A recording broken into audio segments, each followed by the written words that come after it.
Hey everyone, today I'm going to teach you how to set up remote play on Steam. Without any further ado, let's get started. First, open your Steam app and log in with your credentials. Once you're logged in and on your main Steam dashboard, direct your attention to the upper left corner of your screen. You'll see the word Steam there. Go ahead and click on it to reveal a drop-down menu with several options. From this menu, select Settings to access Steam's configuration panel. This is where you'll be able to customize various features, including remote play functionality. Once the settings window opens, you'll notice a left panel with different categories. Click on Remote Play to access the specific settings for this feature. Remote Play is what allows you to stream your Steam games from your computer to other devices, whether that's another PC, a laptop, or even your mobile device. It's incredibly useful when you want to enjoy your games from different locations around your home or even while you're away. Now, in the Remote Play settings, look for the option that says Enable Remote Play. Right beside this text, you'll see a toggle switch. Click on it to turn it on. This is the main switch that activates the entire Remote Play feature on your Steam account.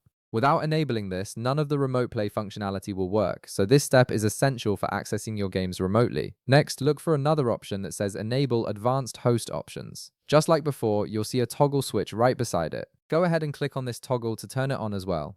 This setting gives you access to more detailed configuration options for your remote play sessions, allowing you to fine-tune performance settings, adjust streaming quality, and optimize your remote gaming experience based on your network conditions and device capabilities. And that's it! You've successfully enabled remote play on Steam, and now you can stream your games to any compatible device. If this video helped you out, be sure to leave a like, subscribe, and I'll see you in the next one.